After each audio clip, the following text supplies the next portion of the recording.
Salut. Comment ça va? Aujourd'hui, on va parler du prochain club de Kylian Mbappé, le Real Madrid. Le Real Madrid Club des footballs, c'est un club de foot que tout le monde connaît. Même ta maman. Et s'il y avait un seul truc à retenir dans cette vidéo, c'est qu'on ne devrait pas dire le Real, mais les Real. Et oui, en 1913, le club de la Corogne a la fantastique idée de demander au roi Alfonso XIII, qui se passionne depuis peu pour le foot, sa bénédiction royale en échange du titre honorifique de président du club et la possibilité à tout moment de venir voir n'importe quel match. À l'époque, l'idée c'était d'affirmer leur attachement à la monarchie. En échange, ils peuvent accoler à leur nom le mot Real et rajouter sur leur blason la couronne. De très nombreux clubs l'imiteront par la suite, et pas qu'en Espagne, mais ce n'est qu'en 1920 que le club le plus connu de Madrid rajoutera à son nom le mot Real et rajoutera sur son logo, son emblème, la plus connue des couronnes des clubs de foot.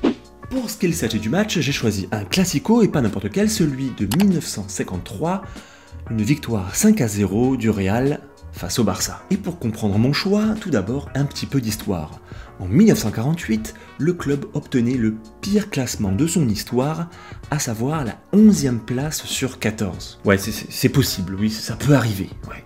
Le Real décide alors de casser sa tirelire pour s'offrir les services d'un excellent joueur à l'époque, Di Stefano. Le problème, c'est que ce fameux joueur, il est tout proche de signer au Barça. Et c'est après les interventions de l'UEFA et du pouvoir politique espagnol en place que le Real arriva à s'attacher les services du joueur, et cela à prix d'or. Et c'est ainsi que quelques mois plus tard, grâce à ce joueur, victoire du Real Madrid 5-0 face au Barça, et dans la foulée, quelques mois plus tard encore, première victoire en Ligue des Champions. Ce joueur, il faut savoir que c'était une des premières grosses stars du foot à l'époque, et cette équipe, pour moi, c'était les vrais premiers galactiques, avant ceux des années 2000 qui avaient été permis par Larry Bosman. Il faut donc bien comprendre que le Real venait tout juste de révolutionner, non pas le foot, mais la politique sportive, les transferts. Le joueur, franchement, c'est impossible de choisir. Non mais c'est vrai. C'est pas pour rien, le Real Madrid c'est pas n'importe quel club, c'est une institution, c'est un club qui a vraiment l'habitude, qui a dans son ADN d'aligner les plus grosses stars, les plus grosses individualités, les meilleurs joueurs du monde, en alignant parfois juste des individualités et en oubliant parfois même que le foot est avant tout un sport collectif. C'est pourquoi le Real Madrid, vous le trouverez jamais cité dans les clubs qui ont révolutionné leur sport, qui ont révolutionné le foot, comme peut l'être le Barça. Non, pour moi, le Real, c'est le club qui s'est toujours contenté d'appliquer la tactique la plus efficace du moment, celle qui lui permettrait de remporter le plus de titres. Et le moins qu'on puisse dire, c'est que ça a marché. Du coup, c'est donc tout naturellement que je n'ai pas pu choisir un joueur, mais 5. Et oui, certains l'ont compris, j'ai donc choisi la fameuse Quinta del Buitre. Il s'agit d'un quintuor, je sais pas comment on dit, bref, de 5 joueurs qui ont marché sur l'Espagne pendant les années 80 et qui ont remporté notamment 5 championnats d'affilée. Et il faut rajouter à cela évidemment la foultitude de records à la clé. J'imagine bien que pour la plupart d'entre vous, ce n'est pas une grande surprise, vous n'apprenez pas grand chose, mais peut-être que pour certains, ça leur permet de réviser et de rattraper un petit peu leurs lacunes en culture foot. Il faut quand même rajouter que ce fameux quintuor, il a quand même remporté 2 coupes d'Europe d'affilée. C'était la coupe des coupes. Non, je déconne, c'était l'Europa League.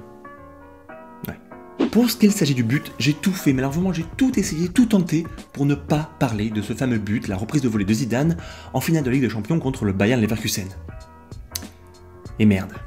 Alors oui, c'est bien un but de Zizou que j'ai choisi, mais c'est pas celui-là, c'est celui contre la Corogne. Car il s'agit bien entendu pour moi d'un but absolument magnifique, mais Zidane il a surtout marqué dans un match qui, pour moi, a lancé ce qu'on appelait plus tard les Galactiques. En effet, à l'époque, le Real avait très mal commencé sa saison, enfin disons pas très bien, comparé aux attentes et à l'énorme équipe qu'il y avait, et l'équipe ne prenait pas vraiment, les stars qui étaient alignées n'arrivaient pas vraiment à bien jouer, jusqu'à ce fameux match du 5 janvier 2002.